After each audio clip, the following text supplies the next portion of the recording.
So Prime Minister Sánchez, dear Pedro, welcome to the NATO headquarters. It's great to receive you here again and always a great pleasure to meet with you. I want to pay tribute to the Spanish people for their incredible resilience and strength throughout the pandemic. And I commend you for your leadership throughout the crisis. It was a great honor for me to attend the remembrance ceremony in Madrid in July for the victims of COVID-19. Spain has not stood alone during this crisis.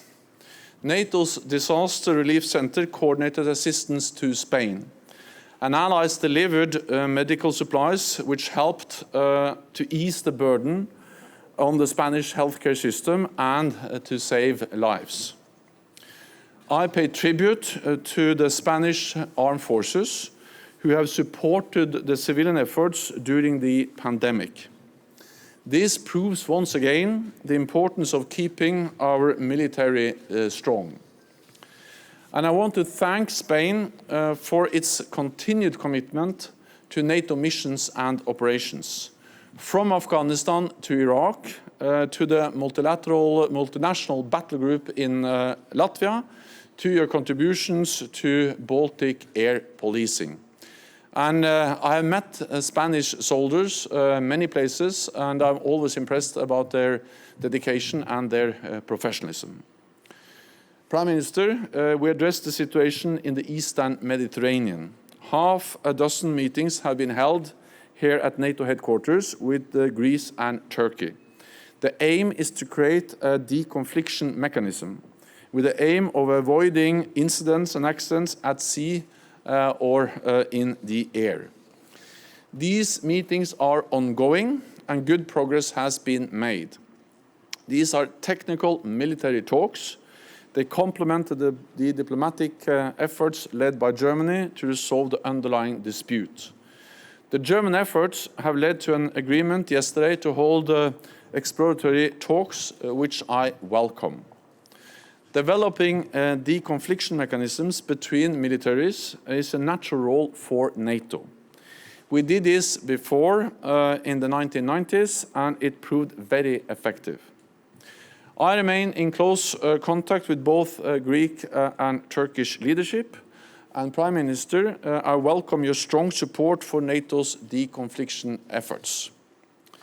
We both agree on the importance of keeping our alliance united and strong. So we also discussed the NATO 2030 reflection process. This is about keeping our alliance strong militarily, making it stronger politically, and making it more global. A strong partnership with the European Union is an important part of it, because it strengthens EU allies and it strengthens NATO. So there, Pedro, in these uncertain times, NATO stands with Spain, and Spain stands with NATO. Thank you for being here today, and thank you for your personal strong commitment to our alliance. So once again, welcome. Thank you very much. Good afternoon, everyone. Thank you for your hospitality, dear Jens, dear Secretary General, for Spain. Preserving Allied unity is of paramount importance. You can be sure that my government, my country, will continue to work to make this unity a reality. The complex strategic scenario close to our borders is a big challenge. Security risks no longer threaten individual countries. They are a collective threat to all of us. This means that we have to compress and find consensus through and enhance an effective multilateralism. And I would like to make an appeal to cohesion and solidarity. They are the cornerstones of our transatlantic alliance, and we have to protect and uphold them. Spain is a responsible partner, a firm believer in multilateralism as the best way of protecting the interests and values that all members of NATO share. The regular deployment of Spanish troops far from our borders over our 30-year membership of NATO constitutes the best example of our commitments to the alliance. Now the current COVID-19 crisis has brought to public attention the role that NATO can play as a multilateral organization in this kind of crisis. On this occasion, I also wanted to thank my dear friend Jens, the Secretary General of NATO, for his work in this complex scenario in the Eastern Mediterranean. He has done an outstanding work to keep the communication channels open among allies. He has put forward mechanisms to prevent an escalation, and he has preserved the principles of unity and solidarity that I mentioned before, and which are fundamental for NATO. His work has complemented effectively the different efforts carried out by some of us, especially Germany, to try to reopen the dialogue between two allied countries, Greece and Turkey.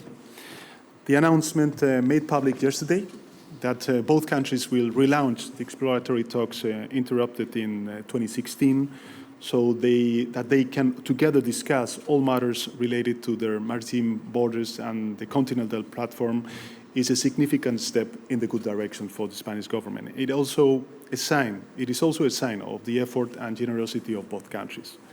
Since a few months, and especially over the last couple of weeks, in which I've had the occasion to discuss this issue with friends and allies, I've highlighted that only through an honest and direct dialogue between the parties was a solution to be found, so that the escalation first and then an open discussion of controversies can take place.